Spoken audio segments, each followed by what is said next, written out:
Chemical properties of metal and non metal. Metal और non metal की chemical property की बात करते हैं। ठीक है, किसकी बात करते हैं? Chemical property. फिजिकल प्रॉपर्टी पढ़ ली। अब बात कर लेते हैं रिएक्शन विद ऑक्सीजन। मेटल की रिएक्शन ऑक्सीजन के साथ। मेटल मेरे पास सोडियम है, मैग्नीशियम है, कैल्शियम है, कोई भी मेटल है, उसकी रिएक्शन किसके साथ है? ऑक्सीजन के साथ। किसके साथ है? ऑक्सीजन के साथ। अब यहां से क्या बनेगा? क्योंकि मेटल और ऑक्सीजन, तो क्या बनेगा? Na और 2O। अब ये कैसे बना तुम्हें पता है? कैसे बना? NaO। ठीक है, इधर 1 इधर 2, इसके साथ रिएक्शन, इसके साथ रिएक्शन। ठीक है, वैलेंसी लिखी और क्रॉस प्रोडक्ट कर दी, Na2O। समझ में आई बात? तो हम कह सकते हैं मेटल जब ऑक्सीजन के साथ रिएक्शन किया तो Na2O बनाया। इधर क्या करेगा? MgO, इधर से CaO। ठीक, अब ये सारी चीजें आई। इसका मतलब क्या? अगर जनरल इक्वेशन बनाए मेटल प्लस ऑक्सीजन, और क्या बनेगा? Metal oxide. तो sodium oxide, magnesium oxide, calcium oxide क्या बना? जब भी मेटल ऑक्सीजन के साथ रिएक्शन करेगी तो क्या बनेगा? मेटल ऑक्साइड बनेगा। कोई कंफ्यूजन तो नहीं है? शाबाश। अगर नॉन मेटल की बात करें तो इसी तरह से नॉन मेटल करेंगी। जैसे कार्बन है, ऑक्सीजन के साथ रिएक्शन करवाएंगे तो क्या होगा? CO2। ठीक है, आई बात समझ में या नहीं आई? ठीक है, यहां से नाइट्रोजन है, उसकी ऑक्सीजन के साथ रिएक्शन करवाएंगे तो क्या बनेगा? नाइट्रस ऑक्साइड बन सकता है।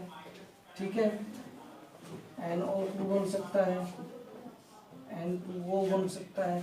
समझ में आई कि नहीं?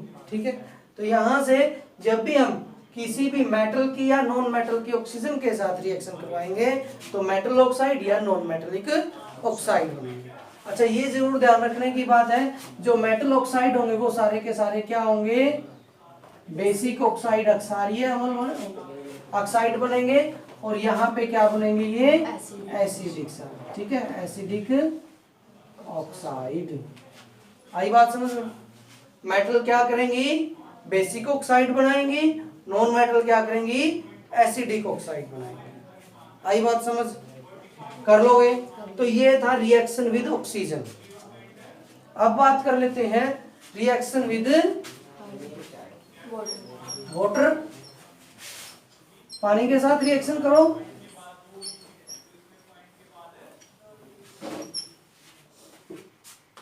देखो बेटा, यहां पे है, मान लेते हैं सोडियम है, और मैंने इसकी किसके साथ रिएक्शन करवा दी?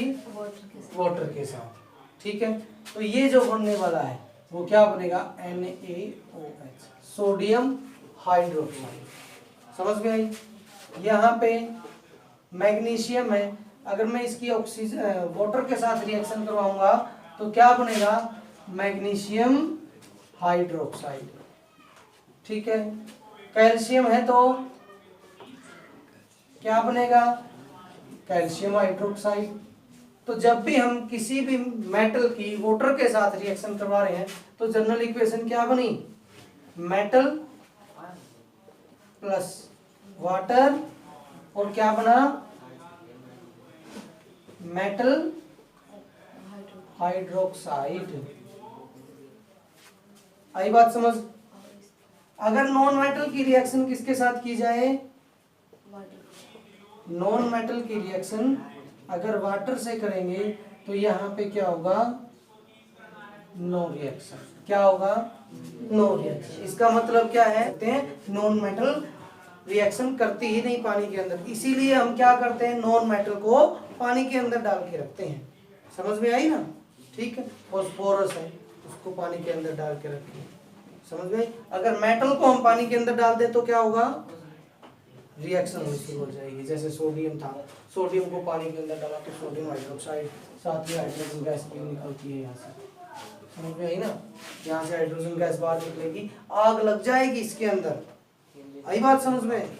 जैसे ही सोडियम को पानी के अंदर डालेंगे, वो जादूगर आते हैं, देखे ना तुमने, बोला देखो पानी के अंदर आग लगाएंगे। असल में वो क्या करता है, उसके हाथ में एक छोटा सा सोडियम का टुकड़ा होता है और वो तुम्हें ऐसे करके और क्या कर देगा, उसके अंदर सोडियम का टुकड़ा डाल देगा, जिससे क्या हो जाएगी, उस पानी के अंदर एकदम से विग्रसली एकदम से क्या होगी, आग लग जाएगी।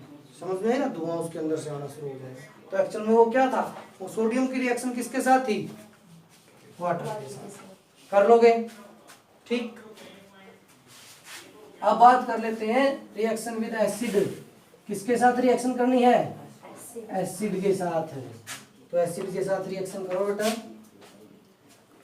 मेरे पास है मेटल, ठीक है, और यहां पे मैंने क्या डाल दिया, acid, hydrochloric acid, sulphuric acid, ठीक है।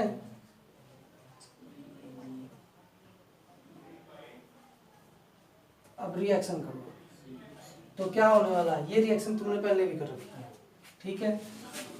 सोडियम इधर क्लोरीन, ये दोनों आपस में मिलेंगे तो क्या बनेगा, NaCl और हाइड्रोजन गैस बाहर निकलेगी। इसी तरह से कैल्शियम, ठीक है, CaSO4 और क्या हो जाएगी, हाइड्रोजन गैस बाहर निकल जाएगी। मैग्नीशियम और यहाँ पे क्या होगा, MgSO4 + H2। इसी तरह से एल्यूमिनियम, ठीक है, Al2SO4 इथराइस + H2। ये बात समझ में आई। यहाँ पे क्या हो रहा है, जो भी मेटल है जब भी किसी डाइल्यूट एसिड के साथ रिएक्शन करेगी तो यहाँ पे मेटल का साल्ट बनेगा, मेटल और साल्ट क्या बनेगा, मेटल का साल्ट बनेगा, ठीक। तो कैसे लिख सकते हैं, मेटल प्लस डाइल्यूट एसिड और इससे क्या बना, metal salt plus hydrogen gas. Confusion खत्म या है कोई कंफ्यूजन। तो क्या होगा, जब भी कोई मेटल किसी एसिड के साथ रिएक्शन करेगी तो क्या होगा, मेटल का साल्ट बनेगा और हाइड्रोजन गैस इवोल्व आउट होगी, बाहर निकलेगी। समझ आई, ठीक। अब यहाँ पे क्या बात आ जाती है, इसके बाद नॉन मेटल कोई रिएक्शन नहीं करेंगी, ठीक है। नॉन मेटल जो है वो एसिड के साथ रिएक्शन नहीं करेंगी, ठीक है।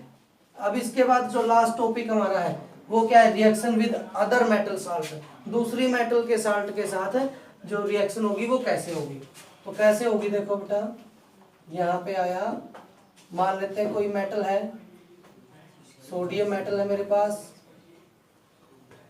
ठीक है, और ये दूसरी मेटल के साथ रिएक्शन कर रही है।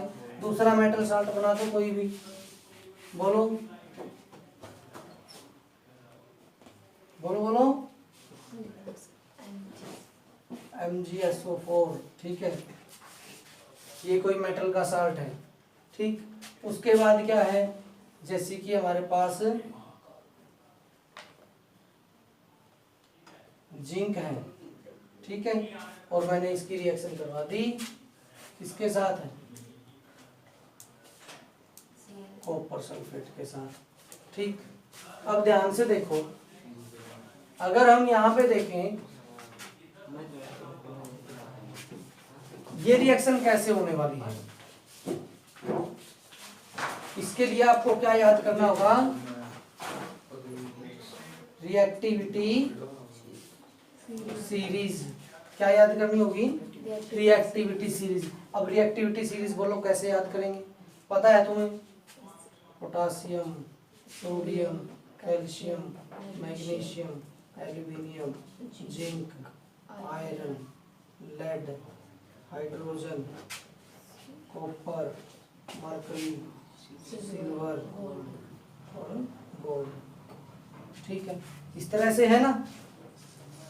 सोडियम ऊपर है, मैग्नीशियम नीचे, क्या ये रिएक्शन होगी, ध्यान से देखो, इधर सोडियम है, इधर मैग्नीशियम सल्फेट है, सोडियम ज्यादा रिएक्टिव है, मैग्नीशियम कम रिएक्टिव है, तो ऐसी सिचुएशन में क्या होगा, सोडियम जो है वो मैग्नीशियम को यहाँ से हटा देगा, तो क्या बनेगा Na2SO4 प्लस Mg। ठीक है, इसी तरह से जिंक को देखो और कॉपर को देखो। जिंक ऊपर है, कॉपर नीचे है, इसका मतलब जिंक ज्यादा रिएक्टिव है। जो ज्यादा रिएक्टिव हो कम रिएक्टिव को क्या कर देगा, यहाँ से हटा देगा।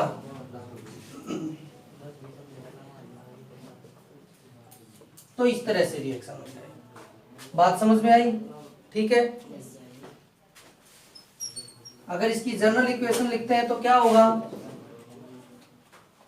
ये देखो, ये क्या है मेटल, ये क्या है मेटल साल्ट, उसके बाद क्या बना अगर ये मेटल ए है और ये मेटल बी है, स्टार्टिंग में क्या था मेटल ए, उसके बाद मेटल बी। ठीक है, मेटल बी किसके साथ जुड़ी हुई है, ऑलरेडी साल्ट के साथ जुड़ी हुई है। अगर मेटल ए ज्यादा रिएक्टिव है तो मेटल बी के साल्ट में से वो मेटल हट जाएगी और मेटल ए उसके साथ जुड़ जाएगी, तो हम क्या कहेंगे मेटल ए साल्ट प्लस में मेटल बी। आई बात समझ में? ठीक है, ज्यादा रिएक्टिव अगर है तो ही हटाएगी, नहीं तो वो रिएक्शन नहीं होने वाली। पता चल गया? हो जाएगा। तो ये 4 टॉपिक थे, reaction with oxygen, reaction with water, reaction with acid, reaction with other metal salt. कर लोगे इसको अच्छे से? कोई कंफ्यूजन है तो बोलो। Very good.